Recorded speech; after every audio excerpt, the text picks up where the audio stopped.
27 civil society संगठनों, वकीलों, शिक्षाविदों और पत्रकारों के एक समूह ने मध्य प्रदेश उच्च न्यायालय के मुख्य न्यायाधीश को पत्र लिखकर कोविड-19 की दूसरी लहर के आलोक में राज्य की जेलों को तत्काल बंद करने का अनुरोध किया है।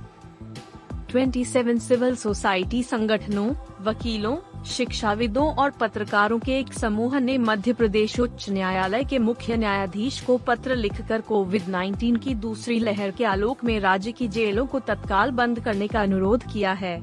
पत्र पर 10 मानवाधिकार संगठन और 17 प्रतिष्ठित शिक्षाविदों, वकीलों और पत्रकारों ने हस्ताक्षर किए हैं, जिनमें advocate Apar Gupta, advocate Gautam Bhatia, advocate Arvind Narain, prof, Mrinal Satish, prof, Preeti Bakshi, prof, Noam Chomsky और प्रो, कल्पना कन्नबीरन शामिल हैं।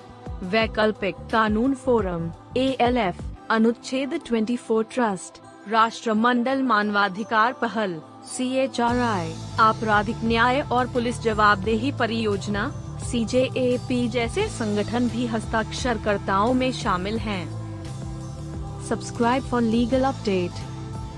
पत्र में हस्ताक्षरकर्ताओं ने चिंता व्यक्त की है कि अत्यधिक भीड़भाड़ ने कोविड-19 महामारी की दूसरी लहर में वायरस के तेजी से प्रसार के दौरान कैदियों के जीवन और स्वास्थ्य के अधिकार को खतरे में डाल दिया है। यह नोट करता है कि मध्य प्रदेश की जेलों में 28,000 to 29,000 व्यक्तियों के बीच आवास की क्षमता है, लेकिन 31 मार्च 2021 तक वे कुल मिलाकर 49,763 व्यक्तियों और कुल 32,263 उपक्रमों को रखते हैं, जो 174% के उच्च स्तर पर भीड़भाड़ के साथ हैं। MP के 131 जेलों में से 115 भीड़भाड़ वाले हैं, 7 जेलों में 300% से अधिक का अधिवास है।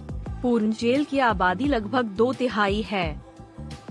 पत्र में कारण है कि जेल की आबादी में वृद्धि मुख्य रूप से पुलिस द्वारा अंधाधुंध गिरफ्तारी, यहां तक कि मामूली अपराधों के लिए, और महामारी के दौरान अदालतों के सीमित कामकाज के कारण सीमित पहुंच के कारण होती है। पत्र उच्च न्यायालय के मुख्य न्यायाधीश से अनुरोध करता है कि वे जमानत देने, आपातकालीन पैरोल देने और नालसा द्वारा तैयार मानक संचालन प्रक्रिया के अनुसार अंडर ट्रायल समीक्षा समितियों के कामकाज को सुनिश्चित करने के लिए तत्काल उपाय करें।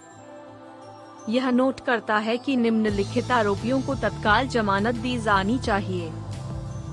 सभी अभियुक्तों को 7 वर्ष या उससे कम की सजा के लिए न्यायिक हिरासत में, 45 वर्ष से अधिक आयु के सभी उपक्रम, गर्भवती महिलाओं और बच्चों के साथ महिलाओं के साथ लिंग अल्पसंख्यकों सहित CORID के साथ ही अन्य गंभीर रूप से बीमार कैदियों के कंट्रीब्यूशन के जोखिम वाले कॉम्बिडिटी वाले उपक्रम, विकलांग व्यक्तियों के लिए, जिसमें दीर्घकालिक शारीरिक, मानसिक, बौद्धिक या संवेदी विकलांगता शामिल है, जैसा कि विकलांग व्यक्तियों के अधिकार RPWD अधिनियम 2016 द्वारा परिभाषित किया गया है।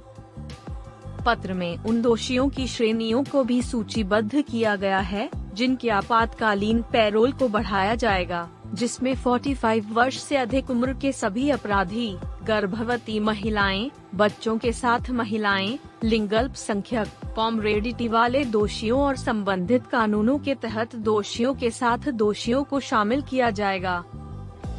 पत्र में अन्य अनुरोधों में जेलों में सार्वभौमिक और निरंतर परीक्षण शामिल हैं। WHO दिशा निर्देशों के अनुरूप जेलों के लिए टीकाकरण आदेश जारी करना, स्वास्थ्य के बुनियादी ढांचे में सुधार के लिए जेल बजट बढ़ाना, सकारात्मक संक्रमण के बारे में जानकारी की सार्वजनिक घोषणा, जवाबदेही सुनिश्चित करने के लिए जेलों में परीक्षण और टीकाकरण शामिल हैं, और जेल के महानिदेशक के माध्यम से उपरोक्त निर्देशों की समय पर जेलवार रिपोर्टिंग। पत्र में दीर्घकालिक उपायों के महत्व पर भी जोर दिया गया है, ताकि जेल की आबादी सामान्य परिस्थितियों में भी प्रबंधनीय बनी रहे। 2020 में मध्य प्रदेश हाई कोर्ट के फैसले को खारिज करने से पहले एक जनहित याचिका WP नंबर 8391/2020 भी दायर की गई थी, जो लंबित है। Thank you for watching.